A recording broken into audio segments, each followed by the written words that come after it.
I want to walk through real quickly kind of a recap for week 2 and then a look ahead at what week 3 will entail for us. One of the biggest parts of week 2 was the hyperdocs, and some of you figured out some really awesome ways to create a hyperdoc. The main thing with the hyperdoc is to give your students some choice, freedom, and flexibility within it. You're going to have a wide group of students in your classroom. Doesn't matter if you teach first grade or 12th grade. There's going to be a wide range of students, and you want to make sure each student is getting what he or she would need on a daily basis. Some you're going to have to kind of help along, and some you can give some good challenges to. With this website, there were some issues last week. It crashed and it shut down or whatnot. So here's one of the main areas I want you to go back and double check if you're going to use this for your lesson plan. This would be the samples. Now on the samples, if let's say you're a math teacher, when you click the math link, it takes you right to your own Google Drive. Now you do have access to all of these, and they've set it up so that you can make a copy, you can add it to your drive. You probably don't want all of them, but maybe there is a reason for it. And you'll notice when you click on this copy of math 4th grade, when you add it to your drive and you make a copy of it, you then have the freedom to edit, tweak, and refine different parts of that. So I do encourage you to go back to hyperdocs at some point and really explore and learn some more about it. They are very powerful to use with your students. The next area in the HyperDocs 2017 that I did share the link with you, I created this document right here. It's called HyperDoc Links. Now the advantage of this link is they're live, they're ever changing. So when somebody adds something to that folder, you already have the updated access to it. Now when you make a copy of it to your drive, it essentially breaks that link. So right now, if somebody added something last night to it, not from our class, from the website, I then have the latest update, which is right here. I can then check out and I can say, okay, I want this, I'm going to make a copy of this, and I want to use this with my students. Now some of you have said that you use Google Classroom with your students. HyperDocs are super easy to use with your students. Some have said you use Canvas. You can use Canvas to create these as well. So really keep an eye on this document here. It's called HyperDoc Links 2017, and that will be updating as you go. All links and resources are from the following website. We're going to talk about the SAMR model this week. Here are several examples of how you can use the SAMR model with a HyperDoc. So that's an idea for you if you would be interested in looking at that. I'm going to go through here. Week 3 assignments, you're going to present your lesson in a recorded or live format. Now the recorded option would be if you did like Screencastify, Screencast-O-Matic. The live format is going to be with Google Hangout. Now I do need you to find 2 other partners at least to set up a time with me.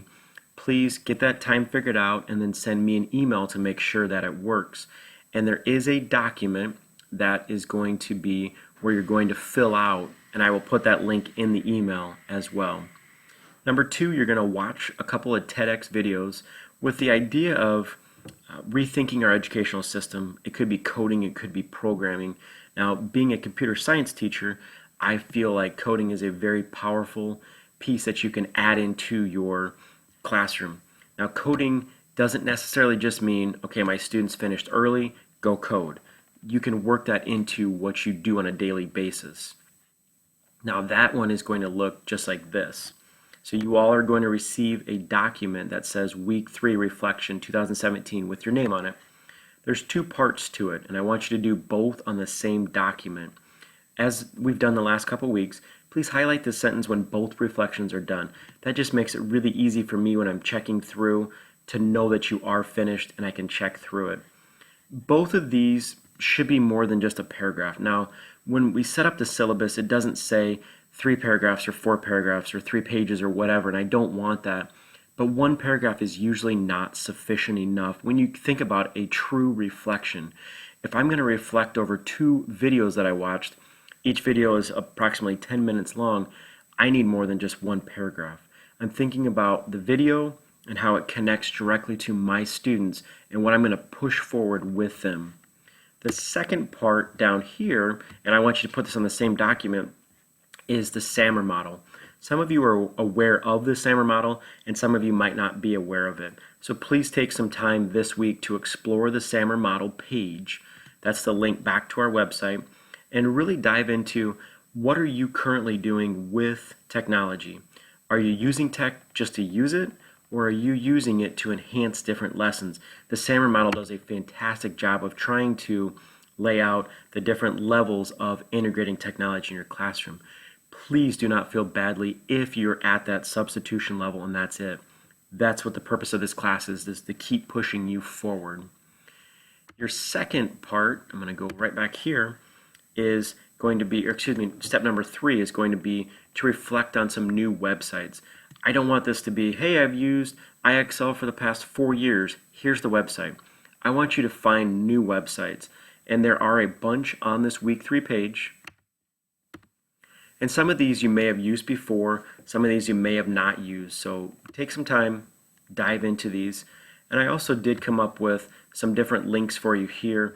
50 plus great websites. Now, a common theme that I've heard through reflections is tech is so overwhelming. Don't look at the 50 websites and think, oh my gosh, I have to put all 50 websites into my class this year. You don't. The purpose is to give you enough options to find something that will work for you and your students. Here's some STEM websites, there's middle school writing apps, and then also here are some, if you're elementary, these were some of the best ones that I've used with elementary school students here. But again, you don't have to use those. If you use iPads or tablets with your students, you're probably going to want to go and do the apps. That's just an option for you. You can create your own Google HyperDoc. That's what you could use for the lesson plan as well.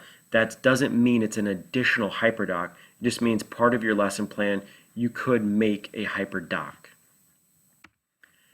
And it will show you here the different Hangouts. I received almost all of these screenshots from people. If you're not still comfortable with it before you present your lesson this week, make sure you run through it maybe one more time. All right, next part here, and that will be the Google Plus Focus. And I've already posted that message here. So here's some things to consider for this week. Name your top 2 websites or apps. Here's some different questions. The idea here would be to pick up new resources. So if everyone is putting down IXL or BrainPop, we're not picking up new ideas.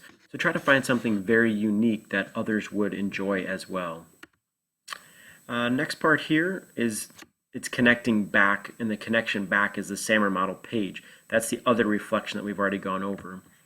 I do want to make this, step number 6, a priority this week. Before I had given suggestions about please add to this, and we haven't found very good success or results from that. So please take the time this week to fill this link out. The other class that's taking this at the same time, all that information is going to get dumped together. So the idea is to find tons of great new resources for you. Shouldn't take very long, but please do fill that out this week. And the last one is to create 2 or 3 lesson plans. The criteria is listed on the syllabus, as well as it will be based off of your lesson plan format. And here's the doc for that. Same thing, please highlight the sentence when you are finished. Really think about infusing technology to help your lessons. And this should connect back to the SAMR model. It's not just, I showed a YouTube video for my bell ringer and that's it. Why are you using technology to enhance your lesson? Right here it says you can connect to HyperDoc. So maybe you really enjoyed HyperDocs and you want to explore those more. That is a possibility for you. If we go back here, that would then wrap up this week. So there's a lot of things to get done. If you have any questions, please let me know. And I can't wait for the Google Hangouts this week. Thanks.